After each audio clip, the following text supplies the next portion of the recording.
हाँ तो कीड़ास तुम्हारा स्वागत है फिर से किचन टॉक्स के एक और एपिसोड में। तो सीन ऐसा तुम्हारा एक सवाल ही लेना है और काफ़ी सही सवाल है। मतलब कि देखा जाए तो ये जर्नी का ही एक तरीके से बहुत बड़ा हिस्सा है। तो सवाल ये है कि कट और बॉडी रिकम्पोजिशन में डिफरेंस क्या है। बहुत ऑब्वियस ही चीज़ है। तो एक तो देखो तुम्हें थोड़ा सा सहना पड़ेगा क्योंकि अभी हमारे माउथ अल्सर हो रहा है, मत जीभ पे है। माउथ अल्सर मतलब तुम्हें पता होगा छाला, जो साला एकदम सामने की तरफ हमारी जीप पे है। और ये पता नहीं कब हुआ है, हमें भी नहीं पता चला। कल परसों से ही हमें ये थोड़ा सा वो हुआ है कि अच्छा कुछ है। तो ये चीज़ भी है। बाकी तुम्हें बता दें सवाल क्या था जो वो हम बता रहे तुम्हें, कट और बॉडी रिकम्पोजिशन में अंतर क्या है। तो देखो बहुत ही सिंपल सी चीज़ होती है। कट जब टर्म यूज़ करते हैं ये थोड़ा सा बॉडी बिल्डिंग की तरफ जाता है। कट में क्या होता है, जो हमने पिछले साल किया था, तुम थोड़ा सा एक तरीके से, बहुत ही ज़्यादा, हम थोड़ा भी नहीं कहेंगे, एक तरीके से बहुत ही ज़्यादा एक तरीके से रिग्रेस स्टेप्स लेते हो अचानक से। जब ऑल ऑफ सडन तुम्हारी डाइट से कई चीज़ें हट जाती हैं एंड देन तुम बहुत ही अच्छे ट्रैक पे जाते हो वेट ड्रॉप करते हुए और फैट लॉस करते हुए। ठीक है, इसमें क्या होता है, वेट ड्रॉप बहुत ज़्यादा होता है और तुम्हारा फैट लॉस भी काफ़ी ज़्यादा होगा, जो मोस्टली क्या करते हैं, बॉडी बिल्डर करते हैं। अगेन हम ये चीज़ यहाँ पुश कर रहे हैं कि कट और बल्क ये थोड़ा सा बॉडी बिल्डिंग की तरफ ज़्यादा जाता है।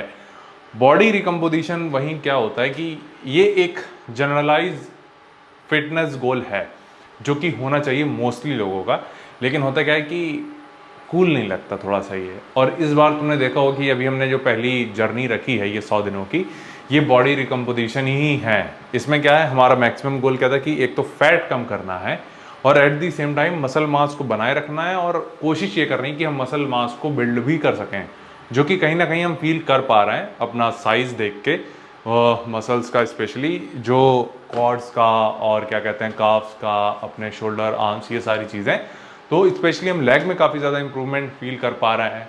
अपर बॉडी में तो खैर नॉर्मल ही है, लेकिन जो मेजर बिल्ड हम फील कर पा रहे हैं वो हमारे लेग्स में और काफ्स वगैरह में, नीचे के हिस्से में मोस्टली। ठीक है, क्योंकि वहाँ पोटेंशियल काफ़ी ज़्यादा था इस बॉडी रिकम्पोजिशन जर्नी में, जहाँ हम मसल पुट ऑन काफ़ी ज़्यादा कर सकते थे इंटेंसिटी वाइज, ट्रेनिंग वाइज और रिकवरी को लेके, ये सारी चीज़ें। तो बॉडी रिकम्पोजिशन क्या होता है, यही चीज़ है कि तुम्हें थोड़ा सा ये स्लो प्रोसेस होता है जहाँ तुम फैट लॉस भी करते हो, मसल बिल्ड भी करते हो।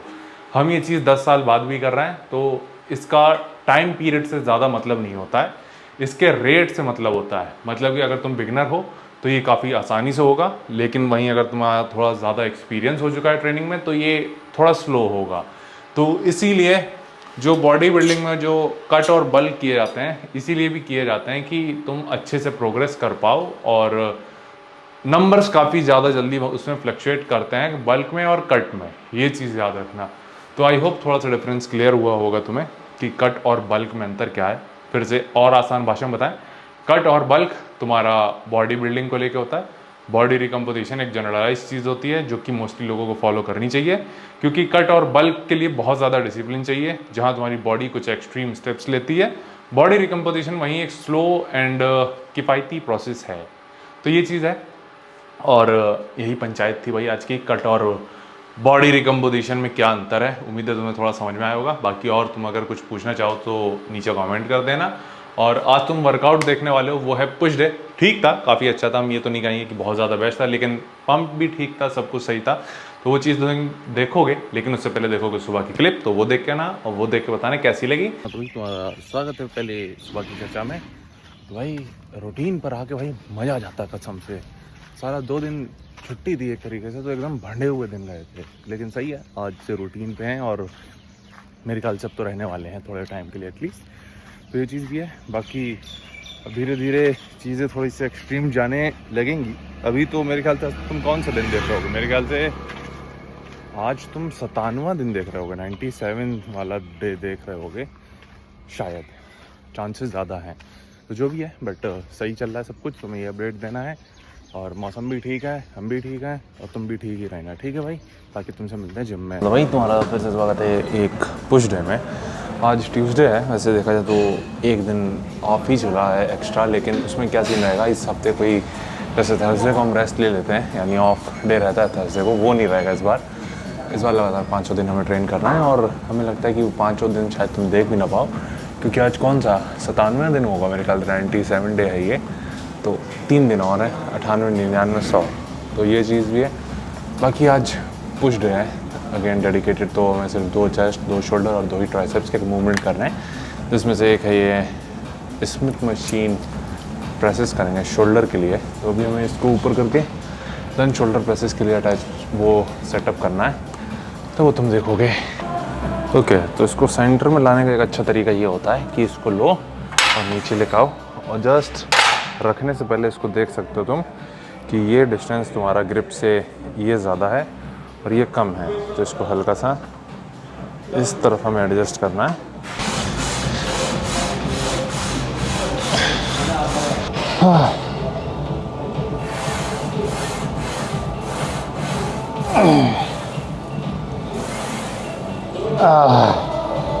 ज़्यादा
तो सीन ऐसा, इससे पहले जो तुमने मूवमेंट देखा होगा वो है फ्लैट बेंच डंबल प्रेसेस। आज बहुत ज़्यादा हैवी नहीं जा पाए थे हम, मेरे ख्याल से मैक्स हम 65 पे रहे थे, क्योंकि बहुत ज़्यादा हम शोल्डर इंगेजमेंट पा रहे थे, पता नहीं क्यों।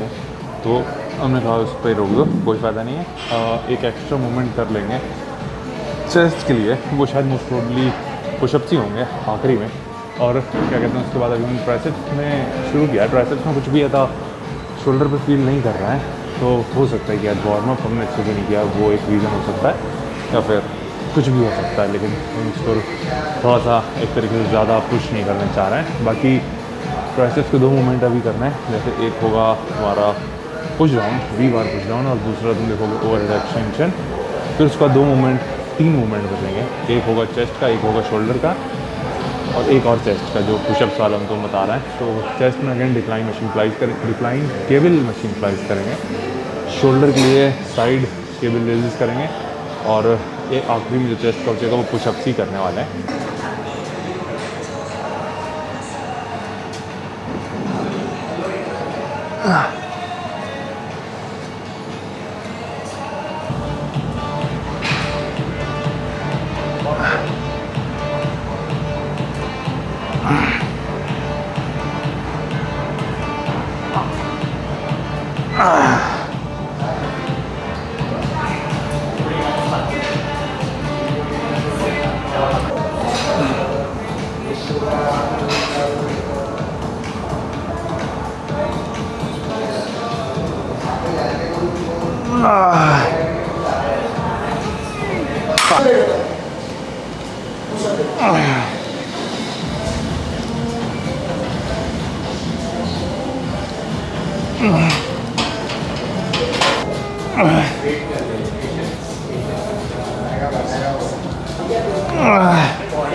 हाँ तो भाई सीन ऐसा वर्कआउट यहीं तक था। अगेन सारी मूवमेंट हमने किए थे, 7 थे, आखिरी में एक चेस्ट का भी था, जो पुशअप्स थी सिर्फ, तो वो कोशिश ये कर रहे थे, उसमें हम फेलियर रेट कर रहे हैं बस, और कुछ रेप्स नहीं थे उसमें। आज का वर्कआउट सही था, मतलब देखा जाए तो इंटेंसिटी वाइज इतना ज़्यादा अच्छा नहीं था, क्योंकि हमें लगता है कि पहले मूवमेंट काफ़ी अच्छा था, शोल्डर काफ़ी अच्छे से हुआ था, देन तुम्हारा फकअप हुआ था थोड़ा सा बेंच प्रेस पे, देन उसके बाकी के मूवमेंट काफ़ी सही थे। आखिरी में पुशअप जो किया वो काफ़ी सही था, रिकॉर्ड नहीं कर पाए क्योंकि आज साला यही दिक्कत हो गई कि फ्लेक्सिंग वाला पार्ट है वो रिकॉर्ड नहीं कर पाए, क्योंकि एक तो लाइट वगैरह आज काफ़ी ज़्यादा जल रही थी, तो हमें लग रहा है कि नहीं काफ़ी अच्छा नहीं आता, तो वो चीज़ भी है। कभी कभी होता है कि चीज़ें तुम्हारे फेवर में नहीं होती, लेकिन तुम्हें फिगर आउट करना पड़ता है कि क्या पॉजिटिव है उसमें, और पॉजिटिव ये है कि वर्कआउट अच्छा हुआ था। बस भाई यही था। और आज हमने काफ्स की वीडियो भी रिकॉर्ड करी है अभी, तो वो भी थोड़ा सा दिमाग ख़राब कर देती है कि एक तरीके से वर्कआउट के बाद कुछ और तुम्हें ट्रेन करना पड़ता है, लेकिन ज़रूरी है रील, क्योंकि हमें एडिट करनी है अभी जाके, तो वो चीज़ भी है। बाकी सारी चीज़ें सही थी, सब कुछ सही है, और यहीं तक रखते हैं वर्कआउट। और तुम्हें कुछ पूछना चाहो तो नीचे कमेंट कर देना, और मेरे ख्याल से अभी 3 दिन और है, तो मिलते हैं 3 दिन और अच्छे से, और फिर अगली सीरीज़ जो होगी वो प्रेप की होगी, उसे तुम्हें देखने में मज़ा आएगा।